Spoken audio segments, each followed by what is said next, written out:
Ken Trahan with Lenny Van Gilder. It's our first NBC Bank Weekend Review, brought to you by First NBC Bank, proud sponsor of SportsNoah.com, with 35 locations throughout Southeast Louisiana and into the Florida Panhandle. That's First NBC Bank. And it was a big weekend in local sports, bowl games, high school championships, and, of course, the Saints with a 41-38 loss to Carolina, which pretty much officially eliminated them from any serious playoff consideration. This was a passionate, spirited effort by the Saints, Lenny, and they were able to score points on a really good defense, but ultimately they just couldn't get enough stops to win this game. No, and this is a depleted secondary right now. Obviously, the news during, a couple of weeks back, Keenan Lewis is on IR and out for the year. Damian Swan continuing to deal with concussion issues. Then you lose Delvin Breaux early in the game. A lot of fans out there saying, hey, why is Brandon Browner on the field? The guy's committed, at last count, I think about 114 penalties this year, at that, give or take a couple. 21. 20, okay. It just seems like that many. And we kid, of course. But why is he on the field? He's on the field because you have no other options at this point. And while, yes, he has struggled, and look, Sean Payton was very defensive when asked about that in his post-game press conference yesterday, because there was an altercation on the sidelines. Fox picked it up very well when Browner came off the field. There was a pretty heated exchange between he and Dennis Allen. So I think everybody is frustrated by that. But again, that's an area of this team that has really been beset by injuries, that cornerback position. And Cam Newton just had his way yesterday. Over 300 yards passing, 5 touchdowns for the second time in 3 weeks. Interestingly, Carolina doesn't rely on the passing game that much. They're a very balanced offense. They'll run it as much as anybody in the league. But Cam Newton's had 2 300-yard passing games this year, 2 games against the Saints.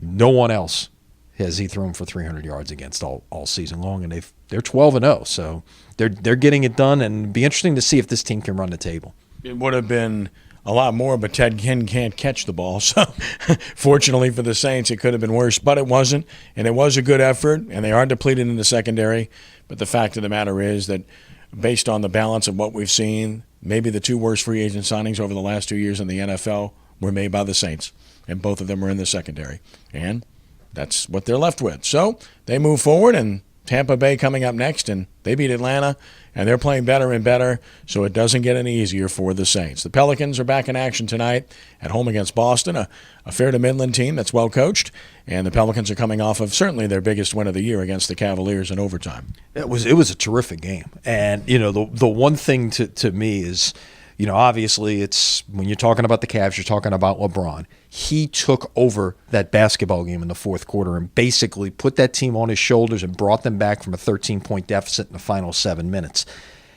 And still, even though Cleveland got a 3-point lead on a couple of occasions, Pelicans stepped up. Drew Holiday with a huge 3 late in regulation to force overtime, and then LeBron didn't score in overtime. They shut him down, and give Dante Cunningham credit because he did a great job defending LeBron all night long, not just in the overtime period. That's a good win. And the thing that's frustrating is you lose these games on Tuesday and Wednesday to Memphis and Houston, but yet you come out and play like that. This is a weird week for the Pelicans, though. Monday against Boston, then they're off until Friday when they're home against the Wizards, and then right after the game, they head out on a 9-day road trip where they'll be gone for 5 games. So it's a strange quirk in the schedule this week. Certainly is. They'll have a chance to get some practice in, to get some guys even healthier perhaps as they move forward.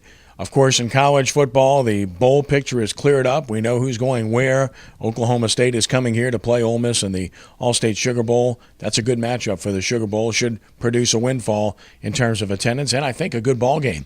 The R&L Carriers New Orleans Bowl is set as well, and that should be good. Arkansas State, a good football team and program, and Louisiana Tech making a trip within state. They should be excited about that and bring people, I expect, as well. And, of course, we know the national championship picture is set as well with the 4 teams involved: Clemson, Alabama, Oklahoma, Michigan State. So it's a pretty good picture, and I think New Orleans made out pretty well. I think so. I think, considering you don't have a team from the immediate area like you've had in past years in the New Orleans Bowl, I think all in all you've got to be happy in that you've got 2 teams. It's very drivable for them to get here. Louisiana Tech, obviously they'll have fans all over the state, but their campus is about a little over 4 hours away.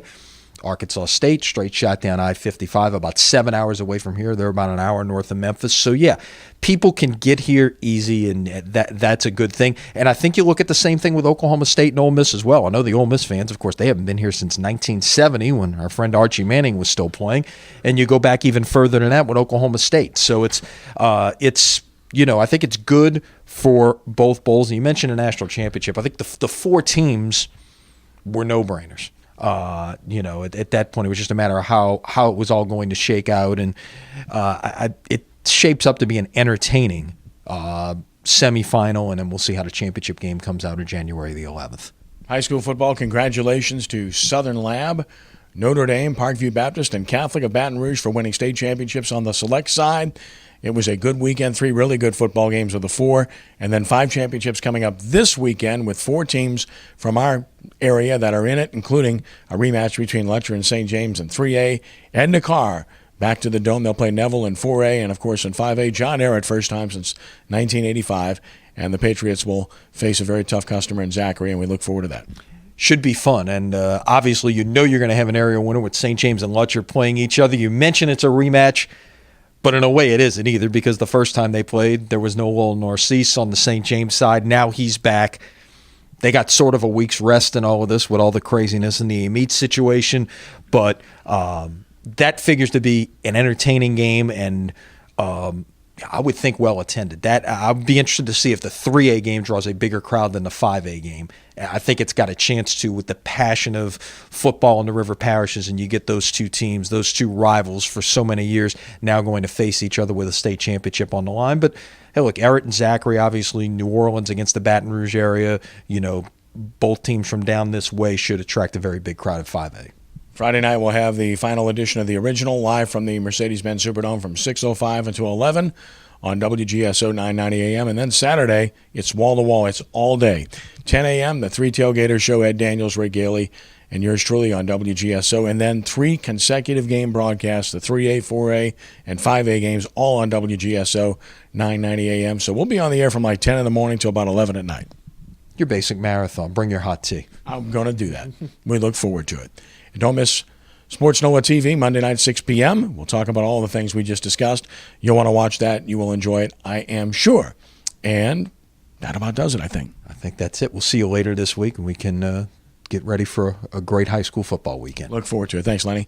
That's our First NBC Bank Weekend Review, brought to you by First NBC Bank with 35 locations throughout the greater New Orleans area and beyond. That's First NBC Bank, proud sponsor of SportsNOLA.com. For Lenny, I'm Kenny. Have a great week, and God bless you.